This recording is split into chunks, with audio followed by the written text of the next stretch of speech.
அடுத்த உபதலைப்பு தீர்த்த தர்மம். பூர்த்த தர்மத்தில் தீர்த்த தர்மத்தை விசேஷமாக சொன்னேன்.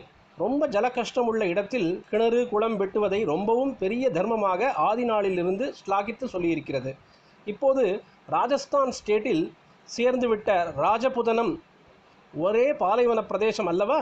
அங்கே 7-8 மைலுக்கு ஒரு இடத்தில்தான் எவனாவது ராஜாவோ பிரபுவோ கிணறு வெட்டி இருப்பான். ரொம்ப ஆழத்தில் ஆதிசேஷன் தலை வரைக்கும் என்பார்களே, அப்படி பாதாளம் வரைக்கும் தோண்டிக்கொண்டே போய்தான் இப்படி அபூர்வமாக எங்கேயாவது கிணறு வெட்டி இருக்கும். அந்த கிணற்று கட்டைகளில் இந்த மகா பெரிய தர்மத்தை இன்னான் இன்ன ராஜா காலத்தில் பண்ணினான் என்கிற டீட்டெயில்ஸ் எல்லாம் சம்ஸ்கிருதத்தில் கல்வெட்டுகளாக பொறித்திருக்கும். நம்முடைய ஹிஸ்ட்ரி கல்ச்சர் இவற்றை ஷேப் பண்ணுவதற்கு ரொம்பவும் உதவியுள்ள இந்த கல்வெட்டுகளுக்கு வாபி பிரசஸ்தி என்று பெயர்.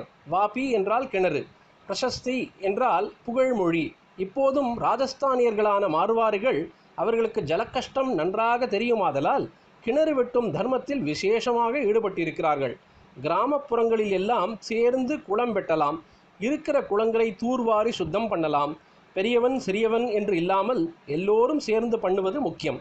கோட்டீஸ்வரனானாலும் பெரிய பண்ணையாரானாலும் அவனும் மண்வெட்டி கொண்டு வந்து போட வேண்டும். சாஸ்திரங்களில் அப்படித்தான் எழுதியிருக்கிறது.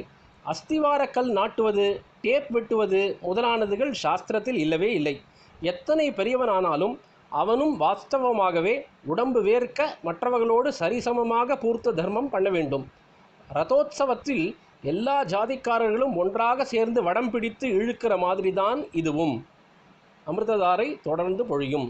தென்னாடுடைய பிரிவா புற்றி, எந்நாட்டுவக்கும் இறைவா புற்றி, சர்வஜா சர்வவியாபி பிரிவா சரணம், ஆய பிறப்பருக்கும் மகா பிரிவாடி போற்றி.